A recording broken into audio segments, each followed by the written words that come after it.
اي فيلم بيتكون من مجموعه من المشاهد، وكل مشهد بيتكون من مجموعه من اللقطات. والنهارده هنتعلم ازاي ناخد اللقطه. هنتكلم على اهم اللقطات والاطارات في السينما اللي بتساعدنا على سرد القصه، وازاي ناخد اللقطه الصح في الوقت الصح. اختيار اللقطه بيحدد معنى المشهد، وفي الفيديو ده هنشوف مجموعه من اللقطات السينمائيه ونعرف معناها. اللقطه الاولى هي الاستابليشنج شوت او اللقطه الافتتاحيه. عاده بنستخدم اللقطه الافتتاحيه لتحديد الزمان والمكان للمشهد، وكمان عشان نظهر حجم الشخصيه بالنسبه للبيئه المحيطه. وبنستخدمها كمان عشان نتنقل من مشهد للتاني. فمثلا في افلام الخيال العلمي لما بنعوز نعمل بيئه كامله جديده، استخدام الاستابليش سين او اللقطات الافتتاحيه بيكون مهم جدا عشان نعرف حجم ومكان البيئه اللي حاصل فيها احداث الفيلم. وزي ما احنا شايفين في المشهد ده من فيلم بليد رانر، هنلاقي المخرج بدأ بمجموعة من اللقطات الافتتاحية عشان يورينا ازاي شكل المستقبل وشكل المزارع الصناعية خارج المدينة. عشان كده اللقطة الافتتاحية حاجة مهمة جدا في بداية اي مشهد، عشان بتشرح بالتفصيل الزمان والمكان وشكل البيئة المحيطة. ودايما بيجي بعد الاستابليشنج شوت او اللقطة الافتتاحية اللقطة الرئيسية الماستر شوت. وزي الاستابليشنج شوت برضو الماستر شوت او اللقطة الرئيسية بتحدد جغرافية المكان برضو، وبتحدد كمان مكان الشخصيات في الشوت وعلاقتهم ايه ببعض. وزي ما احنا شايفين في اللقطة دي من فيلم ذا جاد فاذر الجزء الثاني، في الماستر شوت ده شايفين العيلة متجمعة حوالين الترابيزة، وده بيورينا قوة العلاقة داخل العائلة. Hey, Sally, get in here. لغاية ما مايكل يقول خبر جديد يقلب المشهد تماما لما يبلغهم انه انضم للبحرية. I did. I enlisted in the Marines. Keep it quiet, kid. Why didn't you come to us? I didn't ask for a deferment. I didn't want it. What's wrong? Come on, knock it off. هنلاقي المشهد اتحول من كده لكده، من مشهد عائلي دافئ لمايكل قاعد لوحده على الترابيزة وكل الناس سابته. اللقطة الثالثة الوايد شوت أو اللقطة الواسعة. في الوايد شوت بتكون الشخصيات بعيدة عن الكاميرا عشان نوري علاقة الشخصيات ببعض إيه وعلاقتهم إيه بالبيئة المحيطة، وهي مختلفة عن اللقطة الافتتاحية اللي بتتكلم على جغرافيا الموقع والبيئة المحيطة بس. هنلاقي الوايد شوت دايما بيركز على حجم الشخصية أو إحساسه أو علاقته بالبيئة المحيطة. اللقطة الرابعة الفول شوت أو اللقطة الكاملة. لما بنشوف الشخصية بالكامل من فوق لتحت بنسميه فول شوت.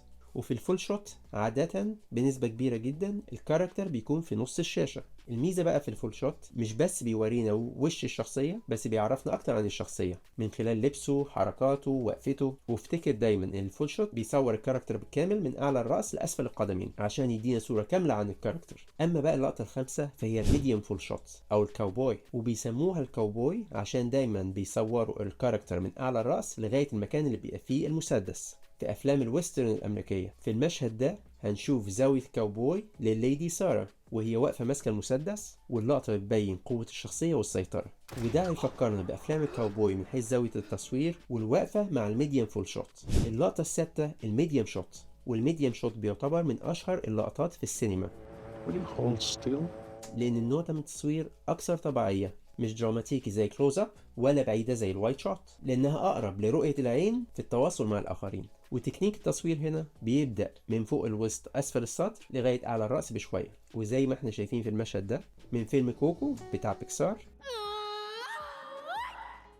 ميجيل بيتفرج على التلفزيون، وهنلاقي الميديم شوت بيبين تفاصيل ألعاب ميجيل، والمشهد بيشرح مدى تعلق ميجيل بالشخصية اللي هي في التلفزيون، وإنها نفس الألعاب الموجودة جنب التلفزيون، وتعبيرات وشه في نفس الوقت بتبين حبه للشخصية دي. اللقطة السابعة الميديم كلوز اب، وطريقة التصوير دي بيكون من منتصف السطر لأعلى الرأس، والتكنيك ده بيستعمل عشان يدي أولوية لتفصيل الشخصية. وزي ما احنا شايفين المشهد ده لثانوس ومدى الثقة اللي على وشه إنه هيدمر البشر، وفجأة هتلاقي تصوير بتكنيك الميديم كلوز اب عشان نشوف رد فعله لما اكتشف ان في حاجه غلط وان الجواهر مش موجوده في القفاز. وافتكر دايما ان الميديم كلوز اب بيبدا من الصدر لاعلى الراس. اللقطه الثامنه الكلوز اب شوت. Here's Johnny. يعتبر الكلوز اب من اقوى التكنيكات اللي بتعكس التغيير الجذري في المشهد، وعاده بتكون في مستوى العين عشان تعكس دواخل الشخصيه، وفي نفس الوقت بتخلي المشاهد قريب جدا من الشخصيه وافكارها واحاسيسها. اللقطه التاسعه الاكستريم كلوز اب، وبنستخدم التكنيك ده عشان نبين جزء محدد بعينه ونركز عليه. ممكن يكون الشفايف، الودن، الانف، بس بنسبه عظمى في المشاهد دي بيبقى التركيز على العين. زي ما احنا شايفين في المشهد ده من فيلم كيل بيل الجزء الاول، هنلاقي اللقطات بتروح وتيجي ما بين الاكستريم كلوز اب وما بين المهاجمين.